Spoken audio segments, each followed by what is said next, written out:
So the question now becomes, how do we attribute these overhead costs on a per job, per hour basis? So how do we account for these costs while we're costing a job? In principle, there are two methods. So let's look at those two methods.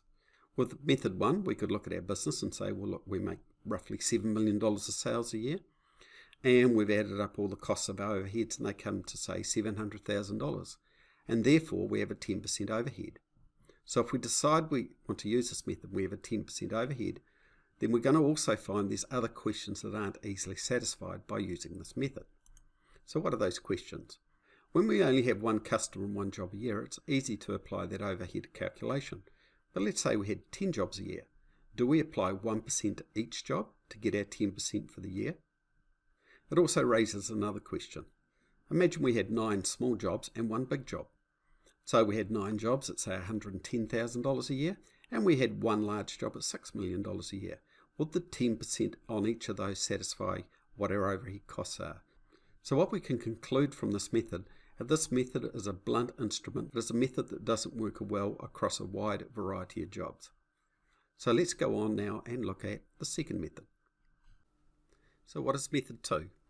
Well, method 2 is where you take the overhead costs and you divide them amongst the billable hours of each job.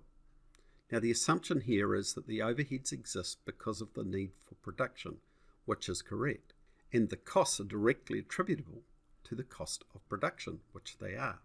And this raises 3 questions, however, because the overhead costs divided by the billable hours, firstly, how much of the cost do we attribute to the materials and how much do we attribute to the labour? Secondly, should we evenly spread the overhead costs to each person? In other words, is it a set amount of dollars per hour per person that we add on? Or should we prorata the dollars per hour calculation to each person? Should it be on the basis of they earn us more or less? A high-paid, high-skilled worker would retrieve us more of that prorata amount than, say, a low-skilled new apprentice. Well, in answering the question of should we use method 1 or method 2, what I'm going to do is give you the answer. And why? Well, the reason is this. You should prorata the dollars, in other words, disproportionately. So the people that earn us more will take more of that burden. And the reason you do that is because you will find more levers that you can pull by using this method. In other words, you'll find more direct levers in controlling those costs if you have it attributed this way. And you can lower your overheads and increase your efficiency if you know the levers to pull that actually work. So what would this method look like in practice?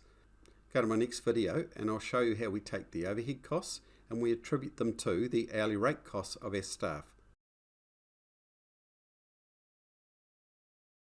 If you want to know more, here are all the buttons and resources that you need.